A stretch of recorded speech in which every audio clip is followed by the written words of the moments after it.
Oh, the pain. Oh, the torture. Oh, the... Oh my god. Hey guys, Bjorn here again, Goosebumps #1 Aussie fan, bringing you another video. This one is going to be entitled Finding Slappy's Nightmare Was a Nightmare.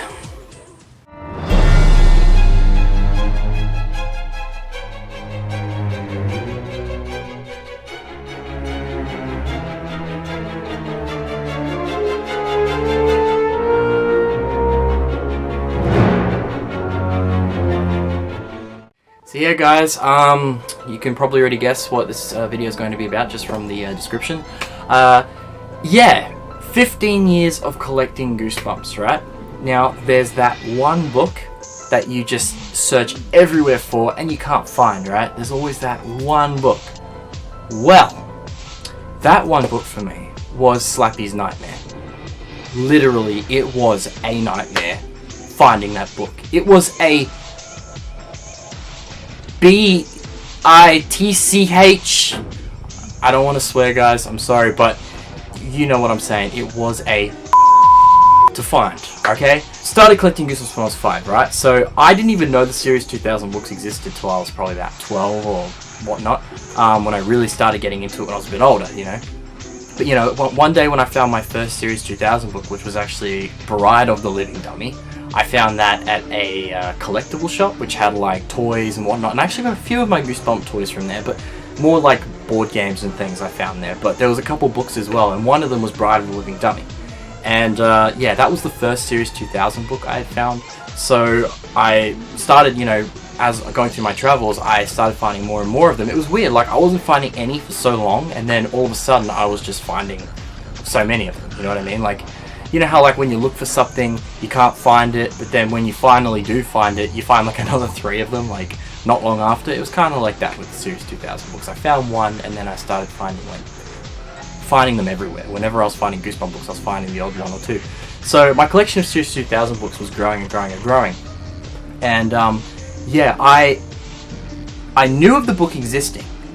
The reason why is because at my school library, they had the book.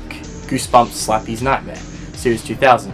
Now, I could have just as easily taken the book, not return it, and paid the fine, because obviously when you don't return a library book, you have to pay a fine. I could have just done that, but instead I made it a little personal mission of mine, kind of like the Ring Binder, but we're talking a Goosebump book. I'm going to find a copy myself. So, op shops, markets, book festivals, you name it, I could not find this book anywhere, okay? Now, you guys, it's going to feel like I'm letting you down right now, but I actually bought the book online because I gave up. I just couldn't find it, and we're talking like 2008, I bought it online, so I was about 13 when I bought the book, and it was in Australia as well, but they didn't accept PayPal, so I had to do like a money order, and then they sent it to me. And so yeah, I finally ended up with the book, and I'm telling you, not even a year later, when I went to, oh, right, here we are, Slappy's Nightmare. This is in my top 10 favorite books. It's I think it was number 3. It was in my top 10 favorite books, or number 2, I think it may have been number 2 actually. No, number 3, it was number 3 in my top 10 favorite books. But yeah, I had finally got one copy of this, right, from the, from buying it online, but sending the money order. Now, it's funny because I went to the book festival not long later, like we're talking 10 months later, so we were going into 2009, so I was like 14, and we went to the book festival, and the first Goosebump book I pick out, Slappy's Nightmare. So I ended up with 2 copies of Slappy's Nightmare, and it was just kind of like an oh my god moment. And my dad's like, see, if you wait for it and you're patient, you'll get it. But I felt like I just was giving up on it. Like, I couldn't find it anywhere, so I felt like I'm just never going to find it. So I thought the easiest solution was just go online and buy the book. And I did that. But then I find it not even a year later, so I ended up with 2 copies. And it's still only 2 copies. I haven't found another one since. So since 2009, 7 years ago, I haven't found another one. So within 15 years of collecting Goosebumps, that is it for Slappy's Nightmare. Just the 2 copies, and that is it. Alright, because this book is ridiculously hard to find. to me, it is probably one of the hardest Goosebump books to find. Now, for those of you out there that are Goosebump collectors and you just so happen to have come across this book in the beginning of your travels, you are the luckiest Goosebump collector in the world, okay?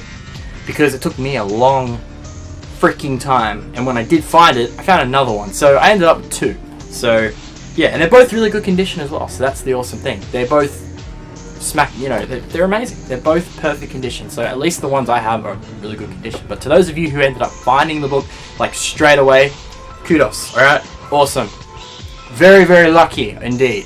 That's definitely the rarest of the Series 2000s, I would say. Now, the other books I've got like 3-4 copies of Series 2000. Bride of the Living Dummy I have like 7. I found quite a few of those in the last 15 years, but this one, 2. And yeah, to me, it is probably the hardest Goosebumps Series 2000 book to find. One of the hardest. It's in the top 3 hardest Goosebump books to find, I would say. The other hardest one to find is the Goosebumps Give Yourself book number 42. Like, the last one is, I think it's called All Day Nightmare, I think. All Day Nightmare. Give me 1 second, guys. So yeah, it's called All Day Nightmare. It's hard to remember every single Give Yourself book, along with all 62 original books. I mean, there's so many, obviously. But yeah, it was All Day Nightmare. But hey, I knew what it was before I had to check. It was All Day Nightmare. So yeah, book number 42, All Day Nightmare. That, to me, is probably another really hard one to find.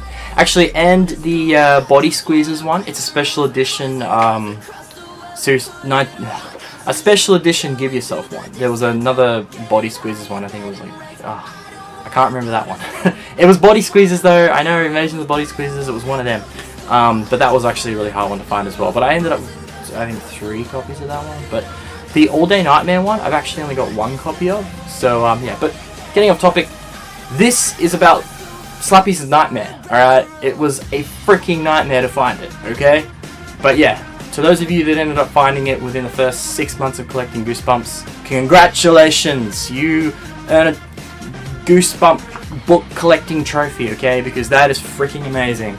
But for me, it was not an easy find, alright? The first one I bought, but then I ended up finding another one not even a year later. So it was kind of like, in a way, I was happy, but I felt like, because I felt like I let myself down by buying it online. I felt like I should have just bought the book, like found the book and bought it that way, but I just couldn't wait any longer. I had to have it, you know what I mean? It's kind of like the Ring binder. Like, there were so many opportunities when I was younger where I saw it here and there, but I never asked for it, and then it ended up being an absolute B-word to find it, okay? And it's just, man, it's not very, But yeah, Goosebumps collecting can be really hard depending on certain items, and this book is definitely one of those. Definitely is up there in the top 5, like, hardest Goosebumps books. Top 5, but I would say top 3, okay? Definitely in the top 3 hardest Goosebump books to find. But yeah, guys, that's all we have time for today. I don't want to make this video too long, but yeah. That's the Goosebumps Slappy's Nightmare. See you guys again soon.